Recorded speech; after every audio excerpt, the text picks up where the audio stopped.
Mesdames, Messieurs, bonjour et bienvenue pour ces résumés d'actualité des jeudi 16 janvier 2025.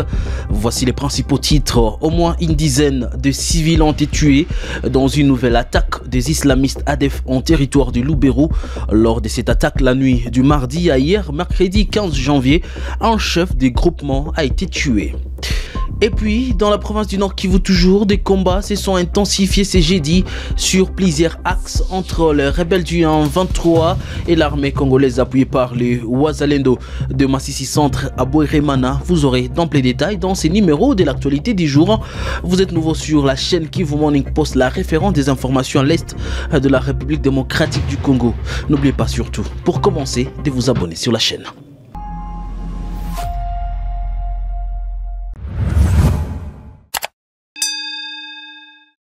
Messieurs, dames, bonjour. Nous commençons l'actualité à Lubero. Au moins une dizaine de personnes ont été tuées hier, mercredi 15 janvier 2025, dans une embuscade tendue par les terroristes de forces démocratiques alliées ADF MTM à Mukoko, dans la chefferie de Bois-Saha, en territoire de Lubero.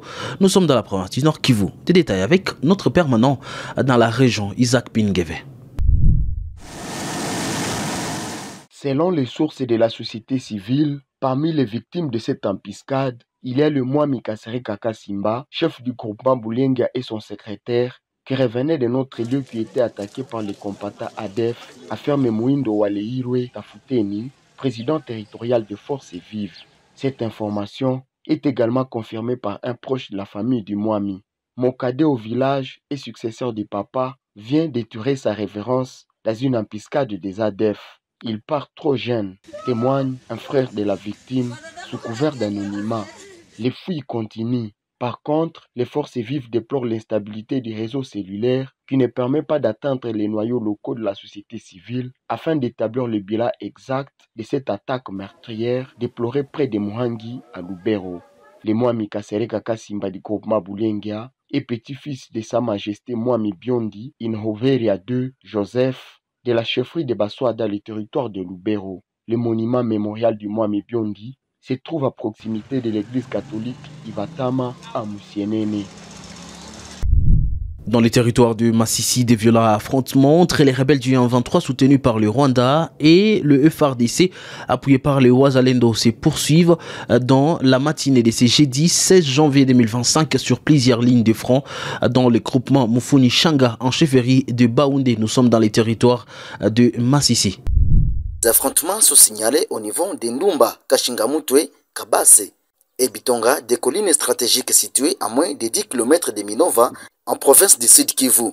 D'après cette structure citoyenne, des fortes détonations d'armes lourdes et légères se font attendre dans ces zones, où le FARDC pilonne des positions de rebelles et M23, causant la suspension des activités champêtres dans la zone attaquée. Les affrontements sont au niveau de Ndumba, Kashingamutwe, Kabas et Bitonga pour ce jeudi.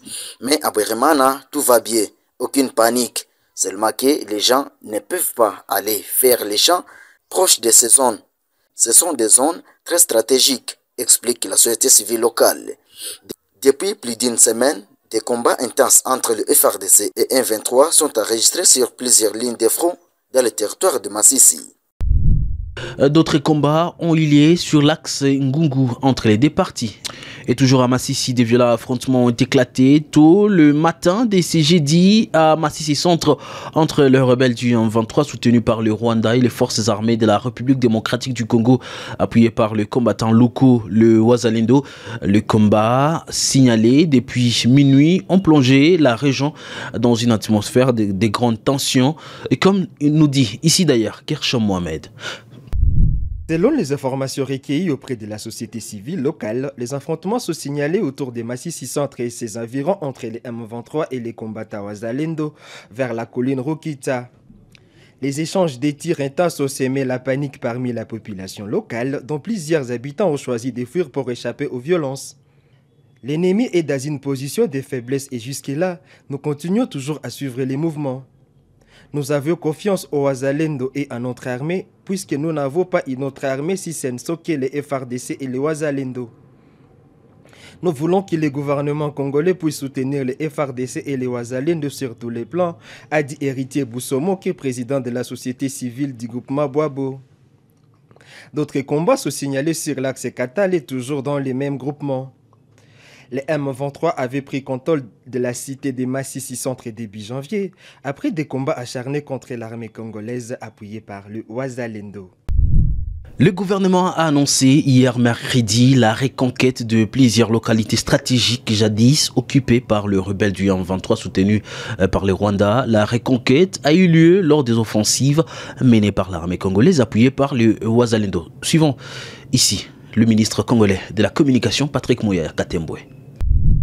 Le vice-premier ministre de la Défense a complété le vice-premier ministre de l'Intérieur en revenant spécifiquement sur la situation opérationnelle sur toutes les lignes de front dans la partie est de la République démocratique du Congo, où il est encore revenu sur la vaillance et la bravoure de nos forces armées de la République démocratique du Congo, qui opposent des répliques énergiques et qui se sont soldées par la récupération de plusieurs localités d'importance stratégique et des pertes en vies humaines dans les rangs des militaires de l'armée rwandaise.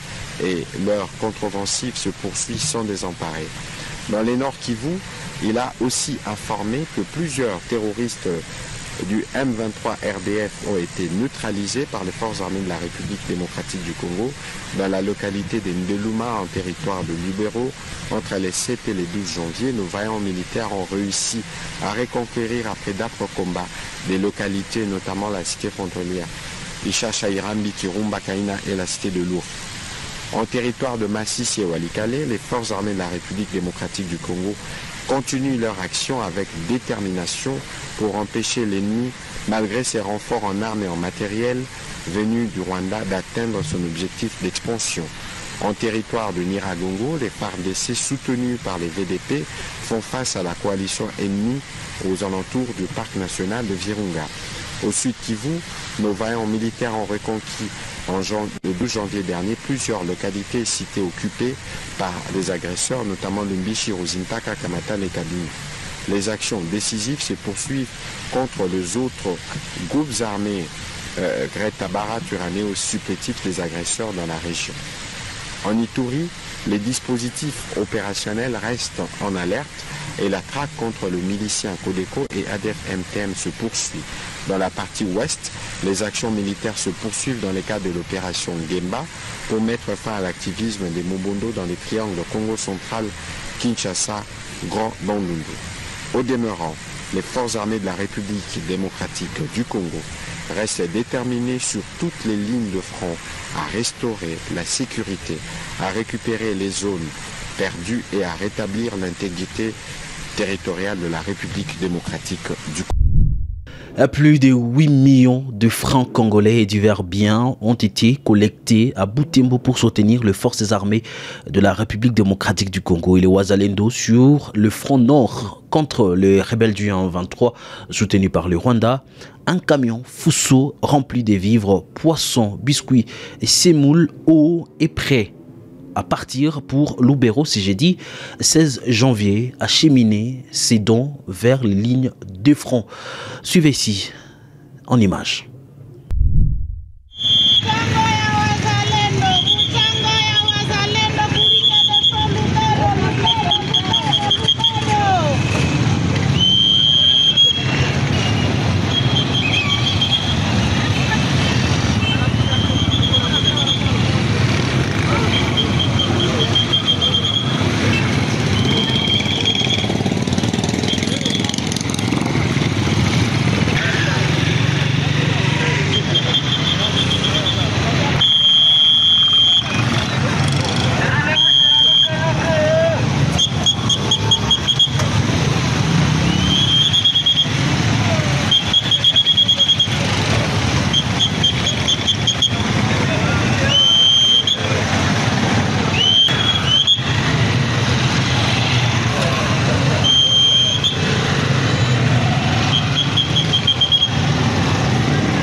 Na wazalendo nao tunapaka washeria wenyewe watupiganue.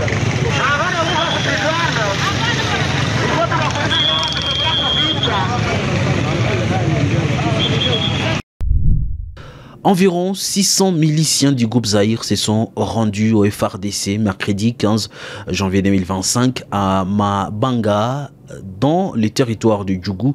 Nous sommes dans la province de l'Itouré. Reportage.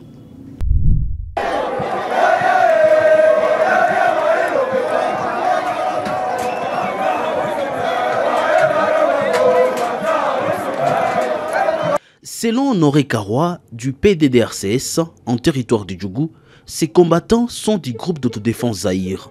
Il affirmait que l'opération est en cours.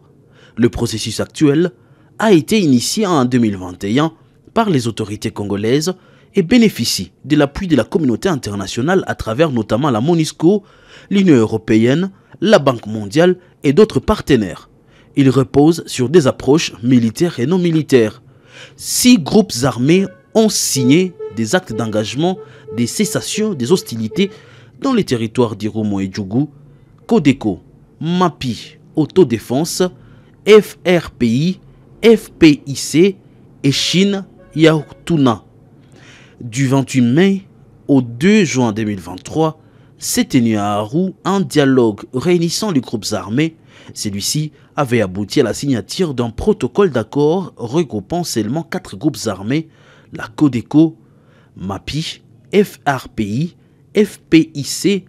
L'absence des groupes d'autodéfense n'a pas permis une bonne évolution du processus à cause du manque d'inclusivité. En sport, pour finir, les léopards évoluant au pays seront placés dans les groupes A lors de la phase finale de la 8e édition du championnat d'Afrique des Nations CHAN, ce qui se déroulera en Ouganda et en Tanzanie, mais également au Kenya en août prochain. Sur les résultats du tirage au sort réalisé hier mercredi 15 janvier 2025 par la Confédération africaine de football, Georges Benmouima, c'est notre permanent et notre spécialiste des questions des sports. Ici, nous en dit plus. Les léopards évoluant au pays évolueront en tout cas dans les groupes A aux côtés du Maroc.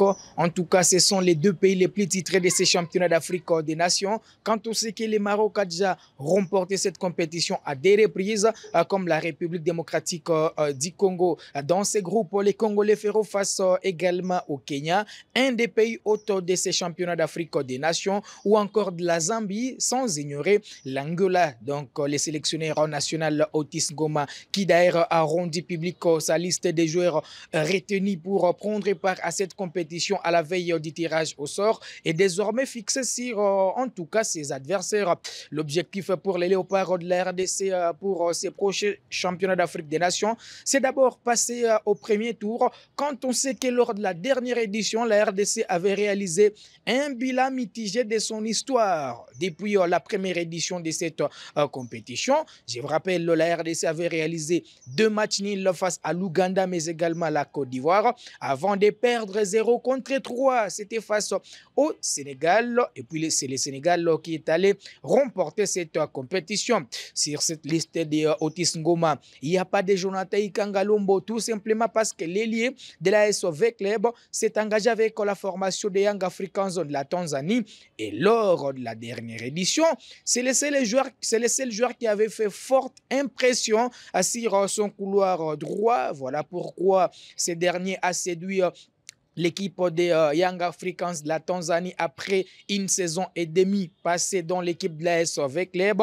Ikangalombo, ce joueur de Vandeza, rejoint ainsi la colonie congolaise dans ces championnats tanzaniens. Il évoluera désormais avec Maxi Pianzengele, l'ancien joueur de Mani Maïno, qui est aujourd'hui un des éléments clés de ces clubs tanzaniens, ou encore Boka Isaka, l'arrière latéral gauche, certainement d'IFC Saint-Éloi Lupopo, comme en 2016 où la RDC avait remporté cette compétition au Rwanda, ou encore en 2009 en Côte d'Ivoire.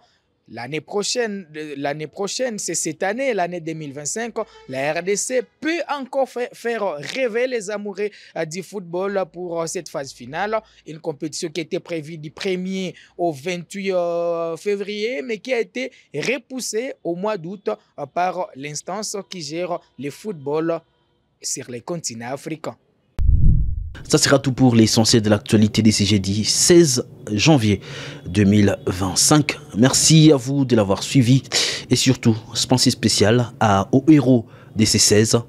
Laurent Désiré Kabila n'est jamais trahir le Congo. Portez-vous bien.